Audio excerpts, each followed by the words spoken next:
नमस्कार दोस्तों। काफ़ी दिनों बाद आपसे मुलाकात हो रही है। मैं भी इन दिनों बाहर रहा और लेकिन हमने लास्ट वीडियो अपलोड किया था जैश-ए-मोहम्मद की फीमेल्स विंग के ऊपर। उसके ऊपर काफ़ी अच्छा रिस्पॉन्स आया, आपके कमेंट्स भी आए, उसके लिए बहुत-बहुत धन्यवाद। मैं आज के वीडियो की शुरुआत करूँ उससे पहले आपसे वही दरख्वास्त करना चाहूँगा कि यदि आपको हमारा कंटेंट पसंद आ रहा है तो आप हमारे चैनल को सब्सक्राइब करें। वो एक बेल आइकॉन का बटन है, उसको क्लिक करके इस चैनल को सब्सक्राइब करें और ज़्यादा से ज़्यादा कमेंट्स करें और हमारे वीडियोस को लाइक करें। उससे हमें एक मोटिवेशन मिलता है और आगे बेहतरीन कंटेंट बनाने के लिए प्रेरणा मिलती है। आज मैं बात करना चाहूँगा बलूचिस्तान के बारे में। जी हाँ दोस्तों, हमारे देश के जितने भी जो नेशनलिस्ट कह दें या हाइपर नेशनलिस्ट कह दें या इन जनरल सिक्योरिटी सर्कल कहते हैं, उसमें बलूचिस्तान का जब नाम लिया जाता है तो बहुत ही अलग ही तरह के सेंटिमेंट्स निकल कर के आते हैं। मुझे याद है एक वक़्त था जब हमारे एनएसए अजीत डोभाल साहब का स्टेटमेंट था कि अगर पाकिस्तान ने अपनी हरकतें नहीं सुधारी, तो हम बलूचिस्तान में क्या-क्या कुछ-कुछ कर सकते हैं और बलूचिस्तान पाकिस्तान की दुखती रग है। वहाँ पर पिछले तकरीबन 75 साल से एक इंडिपेंडेंस मूवमेंट चल रहा है वहाँ पर। उसके कई फेजेस आए हैं, हालाँकि उस हिस्ट्री के ऊपर तो हम आज की वीडियो में बात नहीं करेंगे, उस पर फिर कभी और चर्चा बिकॉज़ ये फिर बहुत लंबा हो जाएगा। लेकिन मैं आपको बता दूँ कि वहाँ पर एक कलात का एक स्टेट हुआ करता था और जब भारत आज़ाद हुआ, ये जब बँटवारा हुआ इंडिया-पाकिस्तान का, तो खान ऑफ कलात ने तब एक ब्रीफ पीरियड के लिए अपना स्टेट को इंडिपेंडेंट घोषित कर दिया था।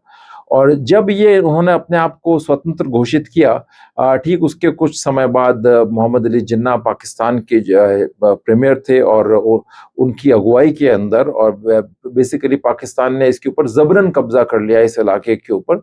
उसके बाद बलूचिस्तान में कई फेजेज़ में एक स्ट्रगल चलता आ रहा है। लेटेस्ट फेज जो है जैसे वो जब मुफ्ती की हत्या हुई मुशर्रफ के टाइम के अंदर, उनको बॉम्ब ब्लास्ट से मारा गया, उसके बाद बलूचिस्तान फ्रीडम मूवमेंट का एक लेटेस्ट फेज निकल करके आया है सामने। और उसमें भी हमने देखा कि पिछले कुछ सालों से मान के चले आप पिछले 2-3-4 सालों से वहां पर ये फ्रीडम मूवमेंट बहुत ही लीथल और बहुत ही एक कहते हैं ना कैजुअलिटी के टर्म्स में बहुत ही खतरनाक मोड़ इसने अख्तियार कर लिया है और बहुत लीथल अटैक्स किए हैं वो बलूची रेबल्स ने, मिलिटेंट्स ने पाकिस्तान फौज के ऊपर। उनका जो सबसे प्रोमिनेंट ऑर्गेनाइजेशन है आज की तारीख में वो है बलूचिस्तान लिबरेशन आर्मी। और ऐसे-ऐसे भयानक अटैक्स हुए हैं पिछले 10 साल, 2 साल, 3 साल में कि पाकिस्तानी आर्मी की रातों की नींद हराम हो चुकी है, उन्हें नाको चने चबवा दिए गए हैं। ज़फर एक्सप्रेस का किस्सा तो आप सभी को याद होगा ही, जिसमें तकरीबन 300 लोग उस वक़्त मारे गए थे। इनफैक्ट हाल-फिलहाल जुलाई के महीने के अंदर अभी जो रीसेंट अटैक्स हुए हैं उसमें 42 पाकिस्तानी सोल्जर्स मारे गए हैं। और अभी जो नया फेज है स्ट्रगल का उसके अंदर बलूचिस्तान लिबरेशन आर्मी ने एक टैक्टिक्स ही अपनी बदल दी हैं। उन लोगों ने मिलिट्री कॉन्वॉयज पर अटैक किया है, उन लोगों ने जो है पुलिस पोस्ट पर अटैक किया है, सिक्योरिटी फोर्सेस पर अटैक किया है, जो पब्लिक इंफ्रास्ट्रक्चर प्रोजेक्ट्स हैं, चाइना के जो सीपेक के प्रोजेक्ट्स हैं उन पर अटैक किया है। अब बेसिकली तो वैसे मैं बात करना चाह रहा था कि कल से जो वीडियो वायरल हो रहा है जिसमें उन्होंने बलूचिस्तान को इंडिपेंडेंट एक राज्य घोषित कर दिया गया है, उसके बारे में हम बात करना चाह रहे थे। खैर उस पर मैं कुछ देर बाद आऊँगा। उससे पहले मैं थोड़ा-सा एक एक ब्रीफ आउटलाइन दे दूँ कि वहाँ की ग्रीवांसेस क्या हैं। देखिए बलूचिस्तान पाकिस्तान का करीब 44% जो है भूभाग रखता है और वहाँ की पॉपुलेशन है पूरे पाकिस्तान की 6% पॉपुलेशन है। लेकिन बलूचिस्तान में सबसे रिचेस्ट उनके मिनरल डिपॉजिट्स हैं, वहाँ पर गोल्ड है, कोल रिजर्व्स हैं, कॉपर है, उसके अलावा गैस के बिल्कुल बेइंतहा वहाँ पर बेतहाशा रिजर्व्स हैं। इसकी लड़ाई है। उनका कहना है कि उनके लोगों को मार्जिनलाइज कर दिया गया है और इससे इतने रिच स्टेट से प्राप्त होने वाला सारा रेवेन्यू जो है वो या तो पंजाबी डोमिनेटेड पाकिस्तानी स्टेट की सेवा में जा रहा है या चाइना के पास जा रहा है और उनके प्रांत की स्थिति बहुत ही बदतर है। इसके अलावा पाकिस्तानी फौज ने वहां पर पिछले 75 सालों में बेहद बेइंतहा जुल्म किया है, लोगों पर अत्याचार, जहां पर एनफोर्स्ड डिसअपीयरेंसेस के केसेस हैं, गनशिप से जो है ऊपर से बॉम्ब उन पर डाले गए हैं, फायरिंग की गई है, लोगों को हेलीकॉप्टर्स और ऊपर की फाइटर प्लेन्स में से नीचे फेंक दिया गया है। इतना जुल्म जिसको कहते हैं जिसकी कोई सीमा ही नहीं है वो वहां पर किया गया है। कस्टोडियल किलिंग्स हुई हैं, एक्स्ट्रा जुडिशियल किलिंग्स हुई हैं, एनफोर्स्ड डिसअपीयरेंसेस न जाने कितनी हुई हैं। कुछ रफ एस्टिमेट्स बताते हैं कि 3000 से भी ऊपर ये आंकड़ा है। उसको लेकर के वहाँ के लोगों में एक पाकिस्तानी स्टेट के प्रति रिजेंटमेंट, गुस्सा बहुत एक्सट्रीम लेवल पर वहाँ पर लोगों के बीच में आ गया था। और उसके कारण ये सारा एक जो फ्रीडम स्ट्रगल शुरू हुआ, जो कि आज एक बहुत भयानक दौर में शुरू आ चुका है।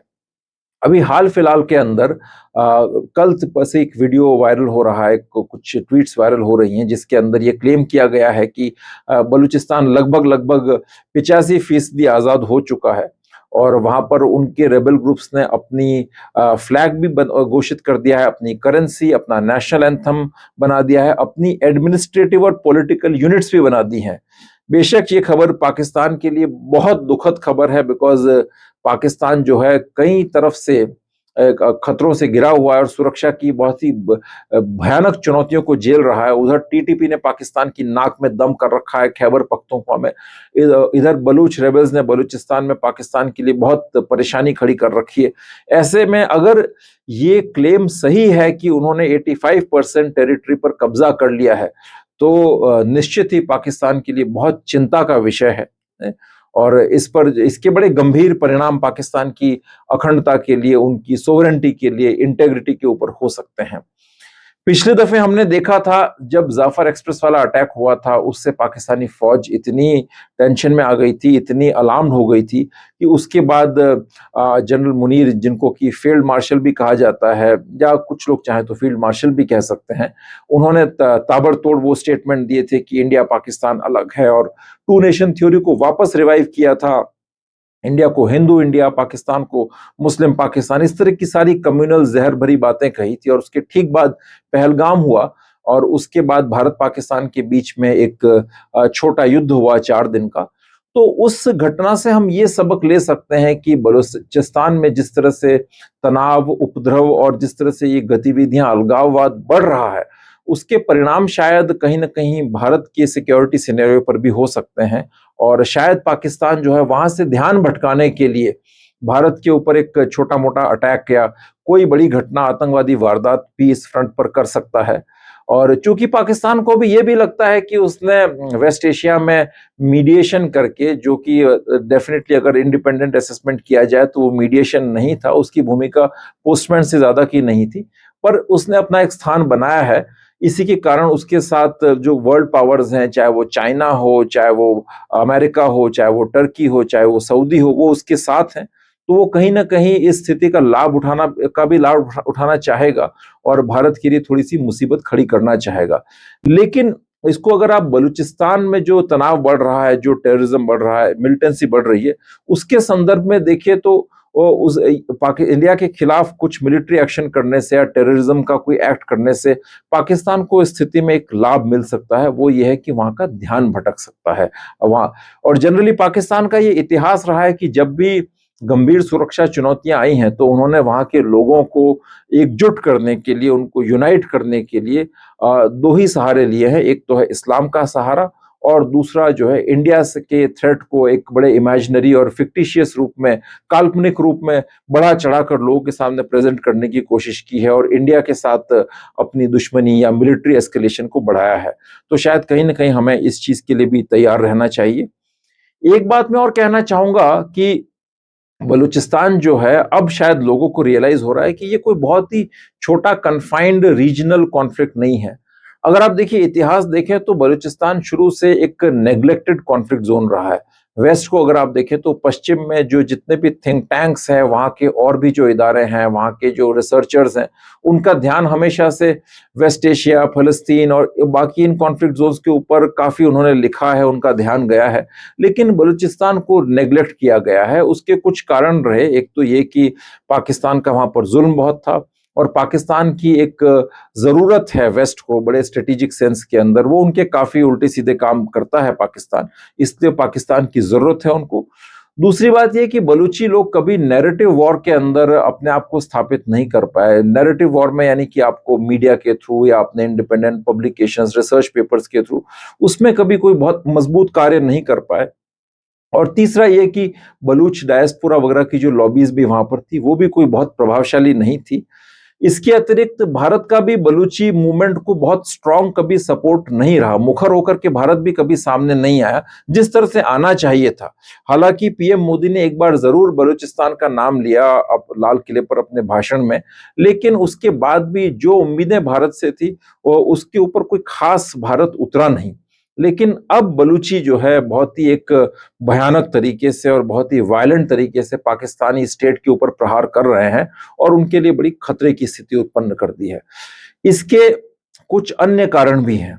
उसके लिए देखा जाए तो अब ये हमें देखना पड़ेगा कि और मानना पड़ेगा कि बलूचिस्तान कहीं ना कहीं एक इंटरनेशनल कॉन्फ्लिक्ट थिएटर भी बनता जा रहा है। देखिए, जब ये ईरान और ये युद्ध शुरू हुआ, ईरान, इजराइल, अमेरिका का, उसके बाद बलूची जो रेबल्स हैं, बलूची ग्रुप्स जो डायस्पोरा है यूरोप में, उन्होंने अपना समर्थन अमेरिका को दिया, इजराइल को दिया, ईरान के विरुद्ध दिया। उसके बाद से डेफिनेटली उनको कुछ उम्मीद है कि वहां से कुछ मदद मिलेगी इजराइल की तरफ से, अमेरिका की तरफ से। और ये विषय ऐसा है बलूचों का जो ना सिर्फ पाकिस्तान को परेशान करता है बल्कि ये ईरान को भी परेशान करता है, क्योंकि उनका जो सिस्तान और बलूचिस्तान वाला एरिया है वहां पर बलूची काफी मात्रा में मौजूद है, काफी संख्या में, और जो बॉर्डर कंट्रोल्स हैं वो काफी लूज हैं, तो वो एक बड़ा डाइसी और fluid conflict zone, security zone है ईरानियंस के लिए भी। और जब से ये वॉर शुरू हुआ है तब से तो उसकी महत्व और ज्यादा बढ़ जाता है, बिकॉज एक संभावना है कि अगर ईरान को उस तरफ से कॉर्नर करना है तो उस फ्रंट को अमेरिका भी यूज कर सकता है, इस बलूची फ्रंट को इजरायली भी यूज कर सकते हैं। और पाकिस्तानी थिंक टैंक्स ने तो इस तरह के आरोप ऑलरेडी लगा दिए हैं कि भारत और इजराइल मिल करके बलूची मूवमेंट को सपोर्ट कर रहे हैं, फाइनेंशियली, टेक्नोलॉजिकली सपोर्ट कर रहे हैं। इनफैक्ट ऐसे भी आरोप लगे हैं कि बलूचियों के पास स्टारलिंक टर्मिनल के डिवाइसेस मिले हैं, बट खैर इनमें अभी कोई बहुत सच्चाई नहीं है, जांच में कुछ साबित नहीं हुआ है, कोई चीजें वेल डॉक्यूमेंटेड नहीं है। ये बात जरूर है कि बलूचों ने बड़े कुछ बड़ी आतंकवादी घटनाएं अंजाम दी हैं, जैसे कि ट्रेन हाईजैक करना, और उसमें उन्होंने standard commercial satellite communication devices का यूज किया है। लेकिन स्टारलिंक का यूज किया है या नहीं किया है उस पर एक बहुत बड़ा प्रश्न चिन्ह है, उस पर एक रहस्य है, क्योंकि जैसे ही बात स्टारलिंक के यूज होने की आती है तो फिर कहीं ना कहीं पश्चिम के वहां पर इन्वॉल्व होने का सबूत पुख्ता होता जाता है। लेकिन एक बात मैं आपको और बता दूं यहाँ पर कि इलॉन मस्क जो और स्पेस एक्स ने, उन्होंने ये कहा है कि स्टारलिंक की जो बीम्स हैं वो साउथ एशिया में, पर्टिकुलरली इंडिया और पाकिस्तान में काम नहीं करते, वहां पर डीएक्टिवेटेड हैं। तो अगर आप किसी डिवाइस को स्मगल करके भी यहाँ पर लेकर के आएंगे तो वो काम नहीं करेगा। हालांकि बलूचिस्तान में तो नहीं, लेकिन मणिपुर के अंदर रेबल्स के पास में जरूर स्टारलिंक के डिवाइसेस वहां पर मिले हैं। बट यस, मैं ये कहना चाहूंगा कि जैसे जैसे स्थितियां कॉम्प्लेक्स हो रही हैं, बलूचिस्तान एक इंटरनेशनली रेलेवेंट कॉन्फ्लिक्ट थिएटर के रूप में भी इमर्ज होकर आ सकता है। उधर अफगानिस्तान और पाकिस्तान के बीच में बढ़ती खाइयां और तनाव भी बलूचियों के लिए काफी मददगार साबित हो सकता है, बिकॉज बॉर्डर्स लगते हैं तो बलूचियों को वहां पर सेफ हेवंस प्राप्त हो सकते हैं, अफगानियों से मदद भी मिल सकती है हथियारों की, उसके अलावा कुछ और लॉजिस्टिक्स इत्यादि की। तो ये एक इंटरनेशनल कॉन्फ्लिक्ट जोन के रूप में उभरता हुआ दिख रहा है। साथ ही साथ इंडिया का भी इन्वॉल्वमेंट, जैसा कि भारत और पाकिस्तान के बीच में जो तनाव अभी बढ़ रहा है उसको देख के लगता है कि भारत का भी इन्वॉल्वमेंट इस बलूच इशू के अंदर फ्यूचर में बढ़ेगा, और डेफिनेटली बढ़ना भी चाहिए।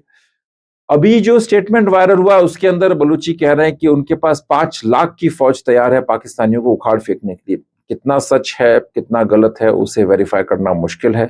हालांकि ये ट्वीट की बलूचिस्तान 85% आजाद हो चुका है, उसको भी वेरीफाई करना मुश्किल है।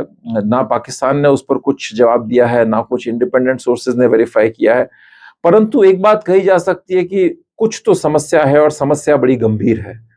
तो भविष्य के लिए मैं यही कहूंगा कि बलूचिस्तान वो थिएटर है जहां पर शायद सभी सिक्योरिटी वॉचर्स को नजर रखनी चाहिए, और पाकिस्तान के लिए बलूचिस्तान एक बहुत बड़ा सरदर्द बनने वाला है। अलोंग विद जो ये टीटीपी और खैबर पख्तूनख्वा वाले एरिया है, वहां तो पाकिस्तान के लिए परेशानी है ही, लेकिन बलूचिस्तान भी जो है इस तरह से एक बहुत ही बड़ी परेशानी और सरदर्द पाकिस्तान के लिए बनने वाला है, जो वहां की सुरक्षा, अखंडता, उनकी टेरिटोरियल इंटीग्रिटी के लिए एक बहुत बड़ा चैलेंज होगा। और तीसरी बात, वहां पर इंटरनेशनल एक्टर्स का इन्वॉल्वमेंट, जैसे कि इजराइल, यूएस, इंडिया, अफगानिस्तान, ये समय के साथ बढ़ेगा। और चूंकि एक बात और यहाँ पर हमें गौर करनी होगी कि वहां पर चाइना के काफी इन्वेस्टमेंट्स हैं सीपेक के थ्रू, तो जो भी इंटरनेशनल इन्वॉल्वमेंट वहां पर होगा, वो बेसिकली जो ग्लोबल पावर्स हैं अमेरिका और चाइना, उनके बीच में टकराव का भी वहां पर एक प्लेटफॉर्म खड़ा होगा। तो ये जो ग्लोबल पावर्स हैं, चाइना हो गया, आपका अमेरिका हो गया, ये अपने प्रॉक्सीज के थ्रू भी उस इलाके में टकरा सकते हैं। तो बहरहाल भारत के नेबरहुड में एक बहुत ही इंटरेस्टिंग कॉन्फ्लिक्ट जोन इमर्ज होके आ चुका है, और वो शायद साउथ एशिया के नक्शे को, इस एशिया की जियोपॉलिटिक्स को, इस एशिया की तारीख को कई मायनों में और कई तरीके से प्रभावित करेगा। लेट्स वेट एंड वॉच, हम इंतजार करेंगे और देखेंगे, और इसके ऊपर ज्यादा से ज्यादा आपके सामने इंफॉर्मेशन और एनालिसिस लाने की कोशिश करेंगे। बहुत बहुत धन्यवाद। जय हिंद, जय भारत। Thank you.